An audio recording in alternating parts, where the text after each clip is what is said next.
Joint cultural events at Mount Kumgang Resort that's been shut down in 2008. Seoul and Pyongyang's athletes training together at a ski resort up north. Jeong-yeon reads into the offers that could reflect the Hermit Kingdom's eagerness to play a more active role than a passive recipient of peace offerings.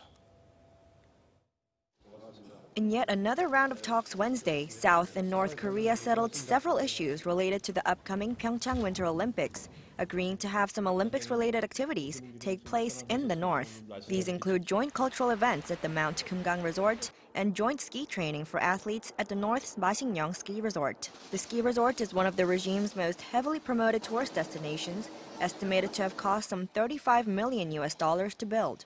This has led to criticism that the North is taking advantage of South Korea to promote its facilities. Experts say, however, that this is not a concern. The South Korean government is aware that the joint ski training at Masikryong Resort is, in a way, doing a favor for the North. But it's their way of drawing the regime to the discussion table because the goal is to hold a peaceful Olympics. In this regard, the talks can be considered successful.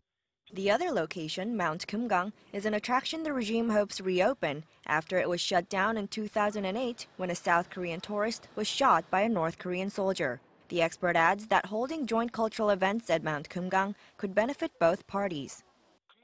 The South Korean government wants inter-Korean family reunions, which would most likely take place at Mount Kumgang.